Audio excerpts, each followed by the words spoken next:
This will be a quick audio demo of the Nessie microphone by a company called Blue. I'm going to compare it with something that's pretty typical with a computer, which is a webcam. This is an external webcam from Logitech. I'm just going to use that microphone to show how it might improve your podcast using a microphone like the Nessie instead of just a webcam microphone. Then I'm also going to compare it to a slightly more professional microphone, a Behringer B1, very affordable, about $100 condenser microphone, and that will be connected and recorded through a professional audio interface from Pro Tools called a Digi 002, and we'll be able to see the differences between these microphones. I didn't take this into our audio studio to do the tests. I'm in just sort of a typical office environment. I have computer monitors in front of me. I have windows on either side of me, interior and exterior windows. No soundproofing, just kind of a typical office. So you hear some background noises and get a good idea of what this sounds like, just in an unprepared space. All right, let's get to it. First up will be the Nessie microphone sitting on the desk, pointed up at my face. This is the Nessie USB microphone. It's on the desk with the telescopic head extended a little bit and pointed up towards my face. There's 3 modes on this microphone: music, voice, and raw, and currently I have it set to music. This is the Nessie USB microphone sitting on the desk with the telescopic head extended and pointed up towards my face. This is in voice mode, which is using some internal signal processing to make the recording sound something like maybe what a radio or a voiceover mic might sound like. This is the Nessie USB microphone sitting on the desk with the telescopic head extended and pointed up towards my face. This is recording in raw mode, which turns off the internal signal processing and lets you do that in post. All right, now I'm going to do some more demos with the Nessie, but I've moved the microphone. One of the things I've found is that I'm fairly tall, at about 6'2", but the microphone is not tall enough to sit on a desk and get anywhere near my face. So I've elevated it. I've just put it on top of a hard drive, in this case, that's off, so about 10 inches off the desk. You use books, whatever. So now it's closer to my mouth and where a typical voiceover microphone would be. I'm about the distance of my fist away from the microphone, and I'm speaking across it rather than into the microphone to avoid plosives and pushing air into the microphone and getting distortion that way. So this recording right here is in the music mode, and now this is the Nessie microphone elevated to be closer to my face, and I'm now recording in the voice mode. You hear the difference in that rich low end and the things that the microphone is trying to do to give you a radio or voiceover kind of sound. This is the Nessie USB microphone. I have it elevated again, and now I'm recording in raw mode. So you hear just this is your flat track and recording without signal processing to let you do that in post. So overall, pretty good sound quality out of the Nessie USB microphone.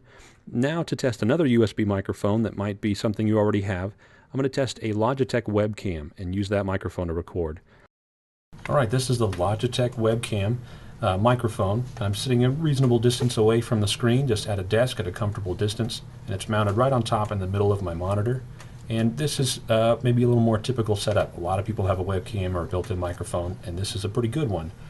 And so you can hear the difference. What that sounds like, you probably hear a lot more creaking and paper rustling and the things around the office than you do with a microphone anywhere close to your face, like a voiceover microphone. All right, so pretty big difference there. You hear what it sounds like with a typical webcam, and then this is back on the Nessie. Now let's compare that with a Behringer B1 and a professional audio interface to see what that sounds like.